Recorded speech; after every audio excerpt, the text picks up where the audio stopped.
अभी 2 दिन ही तो हुए थे मेरी सासू माँ को घर आए हुए और उन्होंने वापस जाने की तैयारियां भी कर ली। आने का कारण भी खास था, मेरी डिलीवरी होने वाली थी और उन्हें पोते की आशा थी कि मेरे पोता होगा, लेकिन जब उन्हें पता चला कि पोती हुई है तो उनका मुंह उतर गया और वो घर जाने की तैयारी करने लगी।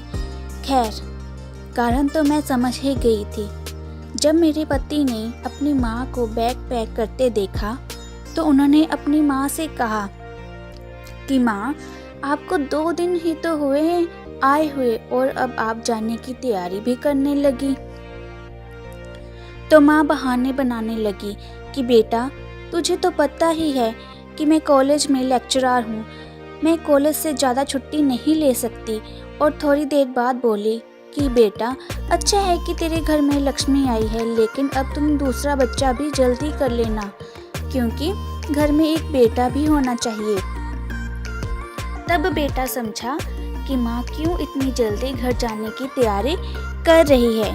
तब बेटे ने अपनी माँ को समझाया कि माँ, आप कॉलेज में लेक्चरर हो के भी ऐसी सोच क्यों रख रही हैं? अब ज़माना बदल गया है, अब बेटी भी बेटे के बराबर ही है, बल्कि उनसे हर कदम में आगे हैं।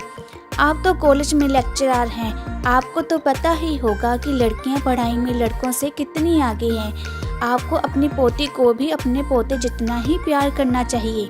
ये सब मैंने सुन लिया।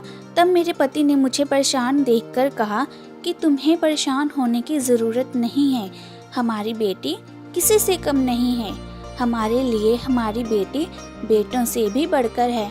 तब मेरी सास को अपनी भूल का एहसास हुआ और उसने कहा, तुम ठीक कह रहे हो बेटा, मुझसे गलती हो गई।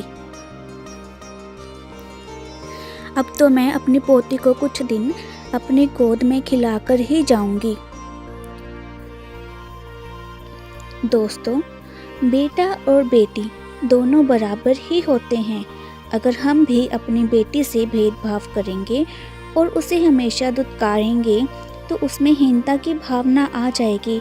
वो कभी भी दुनिया का मुकाबला आत्मविश्वास के साथ नहीं कर पाएगी। माता पिता होने के नाते हमारा ये फ़र्ज़ बनता है कि हम अपने बच्चों में आत्मविश्वास बढ़ाएं और उन्हें ज़िंदगी में आगे बढ़ने की प्रेरणा दें। आपका सिर्फ इतना कह देना ही उनमें मनोबल बढ़ा देता है कि बच्चों, तुम किसी की गलत बात को अपने मन पर मत लेना, क्योंकि हम तुम्हारे साथ हैं। धन्यवाद। आप सबको मेरी ये कहानी कैसी लगी है, प्लीज़ मुझे कमेंट करके ज़रूर बताइएगा।